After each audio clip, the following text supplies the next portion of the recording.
waxaan hor taagannahay barxadda madxafka lagu soo bandhigo taariikhda dadka Afrikaanka ah ee ka soo jeeda qaaradda Afrika ee ku nool dalkan Mareykanka qaybo kala duwan ayaa dabcan madxafkan ka kooban yahay qaybta ugu hooseysa 1400 ilaa 1870 ayaa taariikhdooda lagu soo bandhigay qaybtaas oo si weyn uga hadlaysa is-adoonsigii iyo waliba sidii Afrika dadka looga soo qaaday taariikho badan oo arrimaha ka hadlaya qaybta ku xigta ayaa ah 1877 ilaa laga soo gaadho 1960 xilligaas oo bulshada Mareykanka ay ku noolayd kala qoqob iyo kala faquuq gaar ahaan dadka cad iyo dadka madow in aanay xitaa gaadiidka wada raaci jirin 1960 iyo wixii ka dambeeyay ayaa qayb kale lagu soo bandhigaya oo gaar ahaan sidii looga baxay faquuqaas iyo in la gaadhay in madaxweyne Mareykan ah oo dad badan aanay ku riyoon jirin inuu haatan ka soo jeedo qaaradda Afrika madxafkan ay ku kaydsan tahay taariikhda dadka Afrika ka soo jeeday dalkan Mareykanka wuxuu kaabiga ku hayaa aqalka cad ee looga arrimiyo dalkan Mareykanka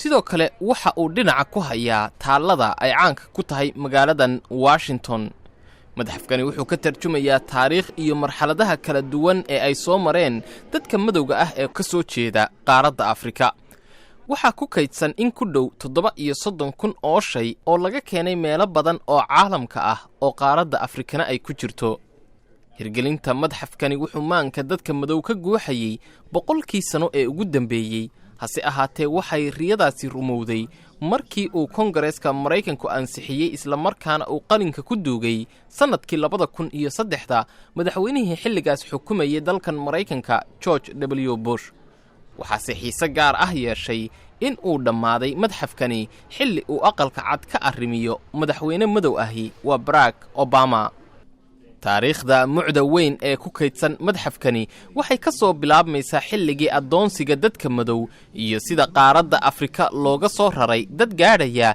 ilaa 12 milyan oo qof oo qaybo badani ay badda ku dhinteen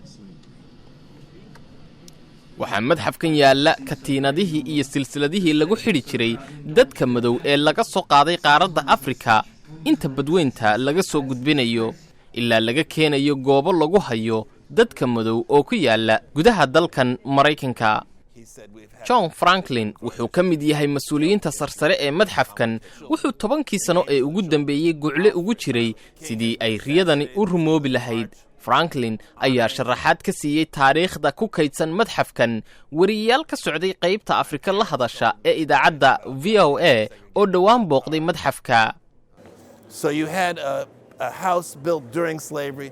This is a house that was built after the slavery period. It's from Kani waa guri la dhisay xilligii adoonsiga waxa laga hirgeliyay gobolka Maryland oo aan Washington ka fogeyn qayb kasta oo ka tirsan madxafkan waxaad helaysaa qaybo badan oo sheekadaada la xiriirin karo waxaad diiwaan gelin kartaa sheekada qoyskaaga xilligan la joogo waxa kaloo madxafkan aad ka helaysaa qayb ka hadlaysa gacan ka hadal lagu maamulay bulshada iyadoo aan ku noolaanay deegaano cabsi badan leh haddii aad ku xadgudubto mid ka mid ah sharciyada dejisan waxa suurtagal ah inaad dil amaba xabsi mutaysatid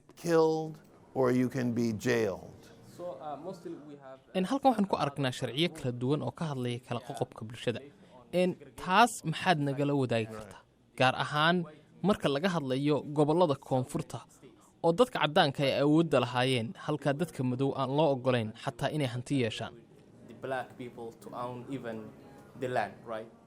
arrintu sidaas ayay ahayd hase ahaatee arrinta kale xusidda mudan ayaa ah inay xitaa jireen goobo dadka madow ee ka soo jeeda qaaradda Afrika ay ahaayeen aqlabiyadda waxaa lagu maamuli jiray shuruucdan oo la sheegi jiray waxa ay samayn karaan amaba ayna samayn karin bal aynu eegno sharciyadaas qodobkani waxa uu dhigayaa isguursiga bulshooyinka kala duwan waa mamnuuc 1879 ma aha gobollada koonfurta waa gobollada waqooyiga waxaana ganaaxu uu yahay $1,000 waa xilligii adoonsiga kadib 1869 carruurta madow waxaa laga mamnuucay inay ka qayb galaan iskuullada Pittsburgh sidaas awgeed shuruucdana dhaqangal kama ahayn oo keliya koonfurta hase ahaatee xitaa gobollada waqooyi ayay ka jireen A restaurant shall serve either white people exclusively or colored people exclusively and shall not. Tusaale ahaan gobolka Georgia oo kale meheradaha ganacsigu waxay u adeegi karaan dadka caddaanka oo kaliya amaba dadka midabka kale leh.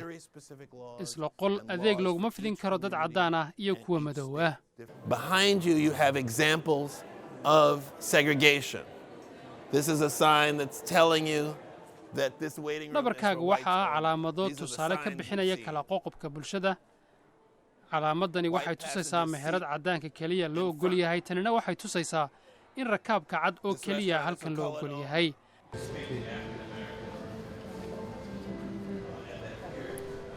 halkani waa qaybta ugu hoosaysa madxafka.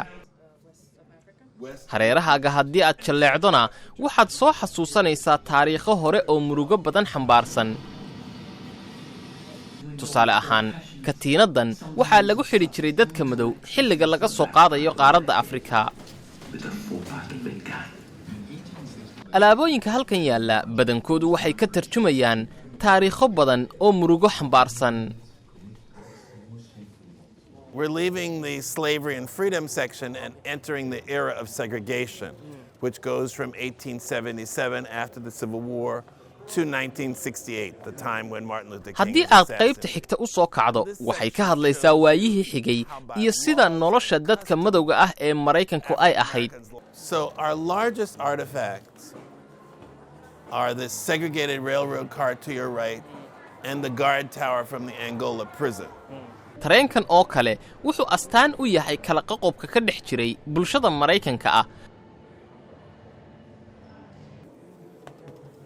My parents told me stories about riding in segregated rail waalidiintay cars. ayaa in badan iiga sheekeeyey kala qoqobkii ka jiray tareennada. aabbahay ayaa ii sheegay in xilligii uu raacay tareen kaas oo qayb ka mid ay saarnaayeen dad madow ay qaybta kalena saarnaayeen dad caddaana, waxayna arkayeen in qaybta caddaanka ay saarnaayeen 4 qof oo keliya. aabbahay ayaa weydiiyey qoladii tareenka ma dadka madow ee isdul fuulsan aad qaybta madhan geysaan, waxayna ugu jawaabeen maya oo qaybtaasi waxa saaran maxbuus dagaal oo Jarmalka laga soo qabtay. He said, no, there's a German prisoner of war. They get their own car. ma maalmo ayay tareenka ku safri jireen isagoo kala qaybsan. It was a train. haa Yes. gaar ahaan koonfurta Particularly Washington, south laakiin of waqooyiga Washington Had halka to aad sit rabto separate. ayaad North fadhiisan of kartay. Washington, laakiin marka during this tareenku period, uu you soo could gaadho sit wherever you Washington wanted to. ayaa When lagu the train sheegayaa arrived in Washington, inaad you fadhiisato would be qaybta asked dadka to madow move to loogu the talagalay. all-black section. I think way the kala white duwan yihiin bathroom suuliyadu, has sidoo more kale goobaha la facilities dhigto than the white shandadaha bathroom. iyo weliba meelaha cuntada lagu cuno. bishii February 1 sanadkii 1960 waxaa makhaayad ku taalla magaalada Greensboro ee gobolka North Carolina soo fadhiistay 4 wiil oo madow ah. waxay fadhiisteen miis loogu talagalay in dadka caddaanka ah oo keliya ay wax ku cunaan. si anshax ka muuqdo ayay dalabkooda u dhiibteen, hase ahaatee waa loo diiday. iyaguna waxay sameeyeen mudaharaad iyaga oo diiday inay goobta ka tagaan. So this whole section here is about the civil rights. qaybtani waxay aad uga hadlaysaa dhaqdhaqaaqii xuquuqda. mid ka mid ah xilliyadii ugu muhiimsanaa waxay ahayd anigoo ah arday ku sugan magaalada Greensboro ee gobolka North Carolina ayaa ardayay ay tagtay mukhaayad ay cunto ka dalbadeen. ma adiga ayaa arrintan kugu dhacday? No, no, I was a little boy when this happened. maya aniga ma ahayn xilligaas, waxaan ahaa inan yar. waxay ahayd 1960kii, xilligaasi 8 sano ayaan jiray. laakiin ardaydan oo dhiganaysa college ayaa mukhaayad loogu talagalay dadka cad cunto ka dalbaday, waana loo diiday in cunto laga iibiyo. waxaana loo sheegay inay ka baxaan, hase yeeshee way diideen, waana la xidhxidhay ardaydii. And you see, you could come here and come to the table. And you touch the halkan waxaa laga screen, sameeyey miis and you can arrintaasi ka decide turjumaya, waxaanaad arkaysaa qaar ka mida muuqaaladoodii sida iyagoo ciidanku ay xidhayaan. actually protesting. You see the police behind them, and you see people pouring things on top of their head because they refuse service. At the sidoo same kale time, waxaad we're daawan watching karaysaa muuqaallo xilligaasi la qaaday. video and film from that time period. Behind you, you have examples of segregation. This is a sign that's telling you that this waiting room is for dhabarkaaga whites waxaa ah only. calaamado These are the tusaale ka signs you bixinaya see. kala qoqobka bulshada. calaamadani waxay tusaysaa meherad caddaanka keliya loo ogol yahay, tanina waxay tusaysaa in rakaabka cad oo keliya halkan loo ogol yahay. tani waxay ahayd 1960 markii ay dhacday. sidoo kale waxaa jirtay in sanadkii 1963 ay ilaa 250,000 oo qof ay isugu yimaadeen Washington iyaga oo sameeyey socod ay ka qayb qaateen bulshooyin kala duwan ee dalkan Maraykanka. waxayna ku raadinayeen dhaqdhaqaaq xorriyadeed. arrimahani xidhiidh meel hayeen. Yes, very much so. haa si ballaadhan ayay isula xidhiidheen. dadku waxay rabeen in qaranku uu ogaado in bulshadu ay rabto xorriyad, sinaan iyo shaqooyin, waxayna isaga yimaadeen meelo kala duwan si ay codsigaasi u soo bandhigaan. waxaana dabcan si weyn loo xasuustaa khudbaddii caanka ahayd ee Martin Luther King. Very famous speech by Martin Luther King is what people know. kala qoqobka bulshadu sidoo kale waxa uu saameeyey gaadiidka tareenka oo kale waxa loo qaybiyey laba dhinac caddaanka ayaa raaci kara dhinaca kalena madowga xitaa waxay lahaayeen musqulo kala duwan si aynaba u kulmin.